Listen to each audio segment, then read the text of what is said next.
Payg'ambar sallallohu alayhi va sallam aytadilarki, yer yuzida Alloh deydigan odam qolmagan kuni qiyomat bo'ladi. Qiyomat yomon odamlarning ustiga qo'padi.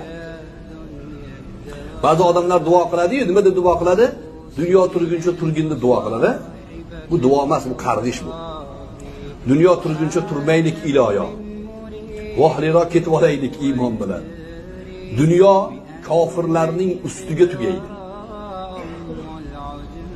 Alloh kalimasini aytayotgan odam qolmaydi yer yuzida. Keyin qiyomat bo'ladi. Bundan nima kelib chiqadi?